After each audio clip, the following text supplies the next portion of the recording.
আসসালামু আলাইকুম প্রিয় শিক্ষার্থী বন্ধুরা, কেমন আছো তোমরা সবাই? আজকে তোমাদের উদ্দেশ্যে ছোট্ট একটি ক্লাস নিয়ে হাজির হয়েছে। যদি আজকের এই ক্লাসটি ভালো লাগে তাহলে অবশ্যই কমেন্টে জানিয়ে যাবে। তোমাদের কমেন্টের উপর ভিত্তি করে আমরা নতুন নতুন ক্লাস দিয়ে হাজির হব। তো চলো কথা না বাড়িয়ে আমরা আজকে ছোট্ট ক্লাসটি আলোচনা করি। আমাদের কী দেওয়া আছে এখানে? আমাদের বলা আছে যে 6+6 ইকুয়াল টু যদি 14 হলে 6+7+6 ইকুয়াল এর মান কত। তারপর আমাদের 6+7+6 এর মান কত হবে সেটা আমাদেরকে বের করে দেখাতে হবে। আগে আমরা তোমাদেরকে দেখাবো 6+6 এর 14 হয়েছে। আমরা যদি লিখি 6 যোগ করলে কি হবে? 6, অর্থাৎ 6 যোগ করলে 12 হয়। 12 থেকে যদি আমরা 8 বাদ দিয়ে দিই তাহলে কত থাকবে? 4 থাকবে। তো হাতের কত আছে? হাতের আছে 1। এই হাতের 1 বসিয়ে দিলাম। এখন তোমরা আমাকে প্রশ্ন করতে পারো যে আসলে এটা কিভাবে হলো বা কেনই বা এরকম হলো। আমরা নর্মালি জানি যে অক্টালের ক্ষেত্রে দুটি সংখ্যার যোগ করলে যদি বেজের সমতুল্য হয় তাহলে ফলাফল 0 হয়, হাতের 1 থাকে। আর যদি বেজের থেকে বড় হয়ে যায় তাহলে প্রতি ক্ষেত্রে বেজটাকে বাদ দিয়ে যা হয় তার নিচে লিখতে হয়, হাতে থাকে 1।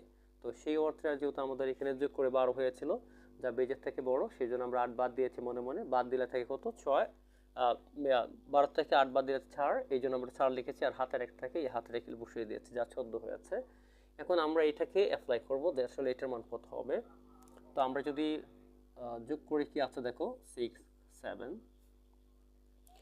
আমরা যদি এখন এটাকে যোগ করতে যাই, আমরা একসাথে দেখো ভেঙে ভেঙে দেখাবো তোমাদের বোঝার সুবিধার্থে। দেখো 6 7 যোগ করলে কত হয়? 13। 13 থেকে 8 বাদ দিলে থাকে 5, এই লিখলাম 5। হাতের আছে কত? 1, এই যে হাতের 1 লিখলাম। এখন দেখো, এখন যে আমাদের এখানে আছে কত? 6।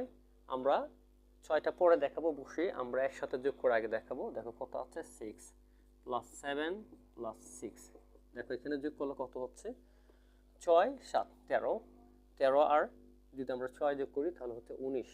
তাহলে যদি আমরা নর্মালি জানি বেজে ডাবল হয়ে যায় তাহলে আমরা বাদ দিব। বাদ দিলে যা থাকে তাহলে কত থাকতেছে এখানে? 19 থেকে তো আমরা নর্মালি বাদ দিই। দেখো 19 থেকে যদি আমরা এখানে 16 বাদ দিয়ে দিই, অর্থাৎ প্রতি ক্ষেত্রে 8 করে দুইবার বাদ দিলে যা হয় আর কি। একসাথে লিখেছি আমরা। থাকবে কত? 3। হাতের আছে কত?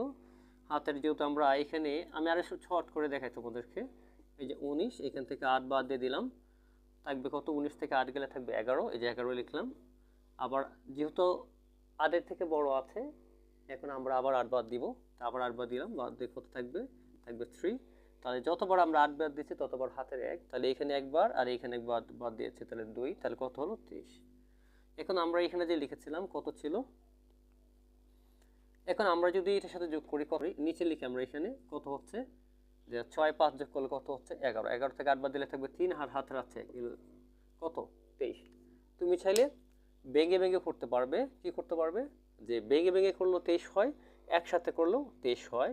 অর্থাৎ যদি কোনো সংখ্যা বা দ্বারা এরকম আকারে থাকে, পেজে ডাবল হয়ে যায়, তাহলে তুমি চেষ্টা করবে ভেঙে ভেঙে করার, অথবা একসাথে করলে প্রতি ক্ষেত্রে 8 বাদ দিবে, যতবার 8 থেকে বড় থাকবে ততবার 8 বাদ দিবে এবং হাতে 1 টানবে। তাহলে দেখবে তোমার যত ক্রিটিক্যাল বা যত কঠিন অঙ্কই থাকুক না কেন, সহজে তোমার যোগফল মিলে যাবে। যদি আজকের এই ছোট্ট ক্লাসটি তোমাদের কাছে ভালো লাগে তাহলে অবশ্যই বলবো ক্লাসটি শেয়ার করে দিবে।